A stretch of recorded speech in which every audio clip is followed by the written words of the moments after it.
students, today we are going to learn about if-error statement.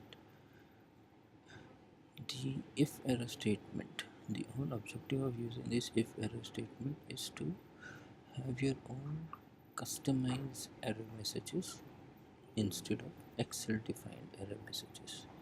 I'll show that with an example. Let's look at this. What I'm trying to look out is I want to have data of these 4 students for English subject. This will be coming out of my master database, which is nested if. So let's try to VLOOKUP first. VLOOKUP crush.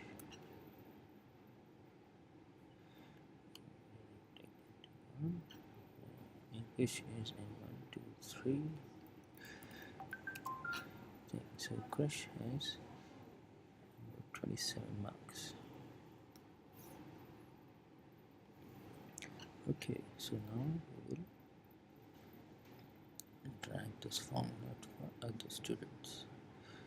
So we can see that we have received #NA for Abdul and class. Let's see whether we have Abdul and Pras in here. We don't have Abdul, we don't have Pras here. So if Excel wasn't able to find data, it threw up its own message called #NA. No, we don't want this. It doesn't look good in our database. So what is that we can hide? We need to hide if error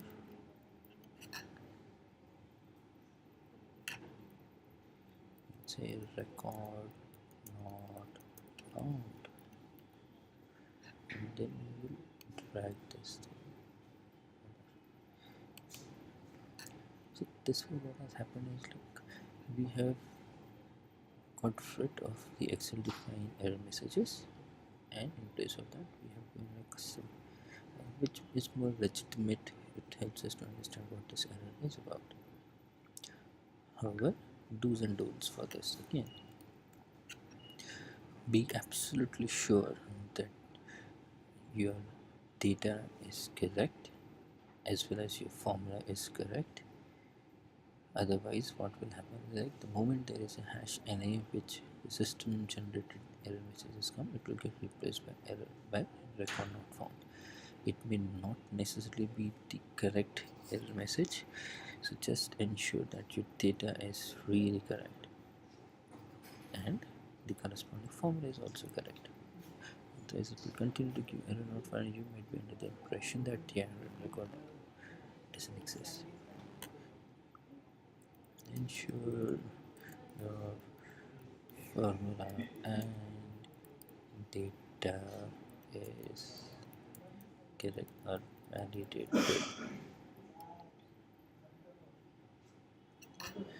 So this is the way where you can come up with your own user defined error messages, and this is not necessarily linked with VLOOKUP. You can write this with any formulas. So the idea is write your original command. Once you are done with your original command, just add if error followed by what error message you want to come up with. For example, let's do one more round. Since this is all numeric value, I don't want textual error message because this will not necessarily help me in my calculations when it comes to finding out the average or any other thing. So instead of text, what I will do is write 0.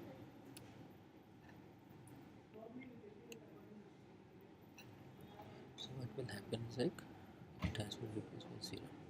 You see that I have not given a quotation marks in here. If you give to quotation because text 0, again it will not be helpful for your calculations then.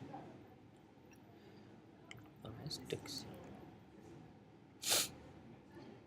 So just this fine line of difference which will help you to play around with your data, and it will be something useful for you. So this is a small video for if error. Thank you guys. Bye.